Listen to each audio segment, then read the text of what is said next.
Hello everyone, and welcome back to USA Legends Who Died.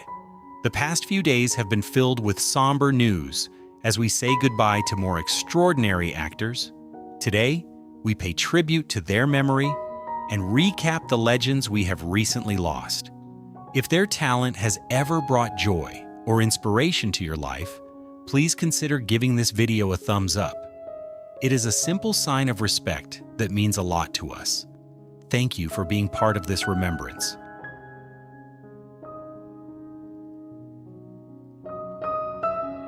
Richard Donat never strayed far from Nova Scotia, and in the end, neither did his story. Long before cameras arrived, the rhythms of that coastline shaped him, quiet, observant, grounded. Even as his career took him to Broadway and onto international screens, there was always a sense that he belonged somewhere specific. When Haven came to film just miles from his home decades later, it felt less like a role and more like a return. As Vince Teagues, the steady newspaperman in a town of strange events, Donat carried that same calm presence audiences had come to trust. His path, however, extended well beyond one place. A graduate of the National Theatre School of Canada, he earned acclaim on stage, including a Dora Maver Moore Award, and reached Broadway with Hosanna.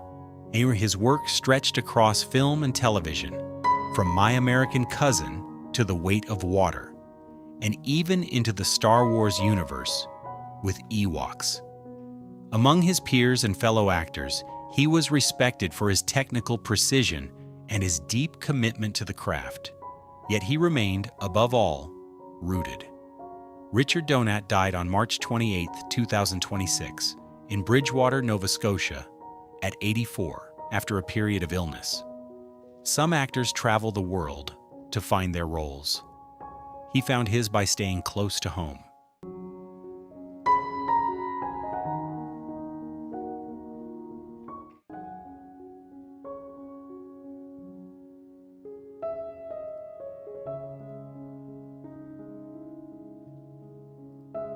Before you knew his name, you had already been inside his world.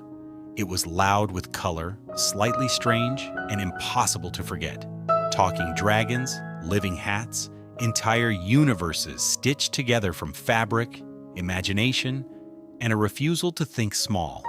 Sid Krofft didn't just produce children's television, he built worlds that felt like dreams you couldn't quite explain. From H.R. Pufnstuf to Land of the Lost, and later variety shows like Donnie and Marie Krofft, alongside his brother Marty, reshaped what television could look like. Their creations blurred fantasy and performance, earning them a Lifetime Achievement Emmy in 2018 and a star on the Hollywood Walk of Fame. If you love revisiting the magic of creators who defined our childhoods, consider subscribing to stay connected with these stories. Today, as fans share a tribute to Hollywood stars who dared to be different, Krofft stands out as a true visionary who never lost his sense of wonder. But the path began far from television. A child immigrant who bought his first puppet at 10, Krofft performed on streets, in circuses, and in burlesque theaters, long before Hollywood took notice. Even then, the scale of his ambition was clear. Loss came quietly later. His brother and lifelong collaborator Marty died in 2023. Still, Krofft kept creating well into his 90s. Sid Krofft died on April 10, 2026, at 96, peacefully in his sleep of natural causes. Some stories end. His never really did. They just kept changing shape.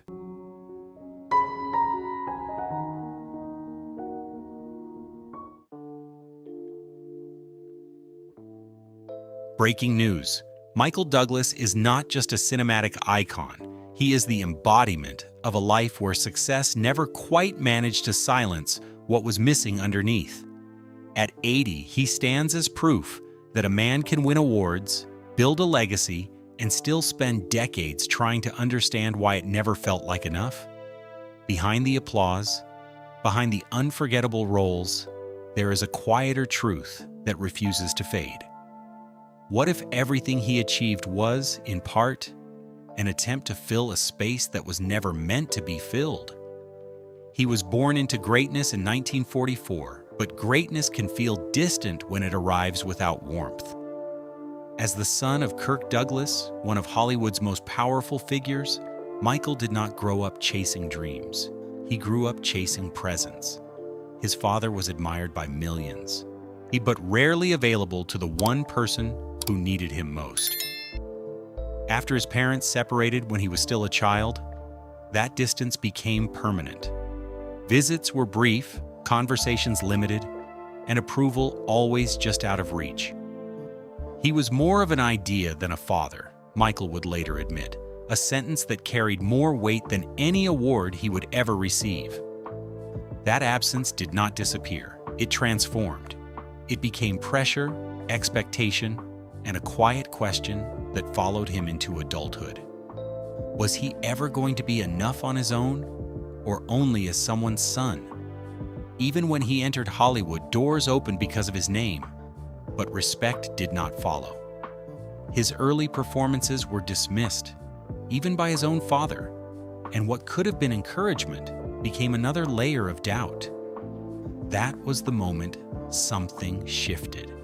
But he stopped asking to be accepted and started proving he could not be ignored. When One Flew Over the Cuckoo's Nest became a global success, winning the Academy Award for Best Picture, it should have been a moment of pure triumph. Instead, it carried a complicated truth. The son had succeeded where the father could not. It was not just victory, it was distance made visible.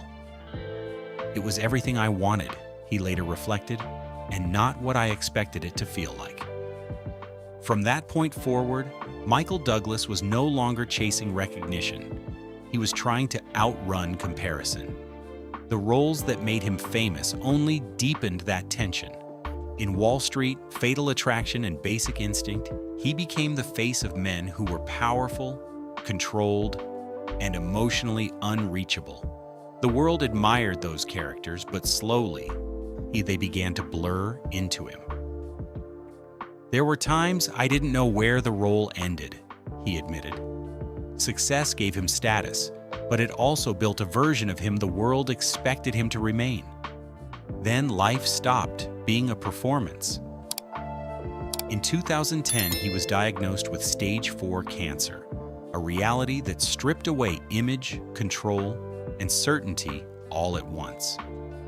The treatments were relentless, the physical toll undeniable, and for the first time, he faced something that could not be negotiated or mastered. Weight dropped, strength faded, and the voice that had defined him was at risk. But in that silence, something else emerged. Not the actor, not the legacy, just the man confronting how fragile everything truly was. At the same time, his personal life carried its own fractures, his son's struggles, his marriage under strain, and the quiet weight of choices made years before all returned. Not loudly, but persistently. These were not problems that success could solve, only ones that had to be faced. Now at 80, Michael Douglas no longer stands at the center of attention, but in something far more difficult to achieve: reflection. He has stepped back, not because he has nothing left to give, but because he has finally understood what cannot be replaced. Family, time, presence, the things that once felt secondary now define his days. Michael Douglas's life is not just a story of achievement. It is a reminder of something far more unsettling. A man can spend his entire life becoming someone the world respects and still carry the quiet question of whether he was ever truly seen for who he was. And if his story lingers with you, it may be because somewhere within it, you recognize how easy it is to chase everything and still feel like something essential was left behind.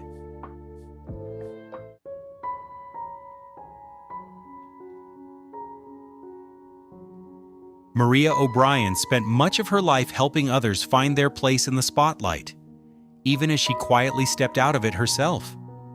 She began in front of the camera, building a steady career across television and film.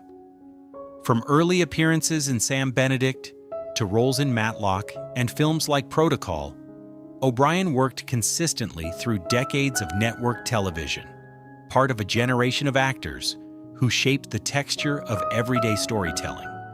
But her most lasting work came later, away from the screen. As an acting coach on daytime dramas, including a 15-year run on Days of Our Lives, she became a guide for younger performers, shaping careers that audiences would never directly trace back to her. To keep honoring the lives of those who dedicated themselves to the craft of storytelling, please subscribe and follow our journey. Her life also carried personal weight. In 1983, following her father Edmund O'Brien's Alzheimer's diagnosis, she testified before Congress, helping push awareness and funding for the disease. Maria O'Brien died on February 24, 2026, at 75. While her name might not always be the first mentioned when Hollywood legends passed away, her influence is remembered in what she helped others become.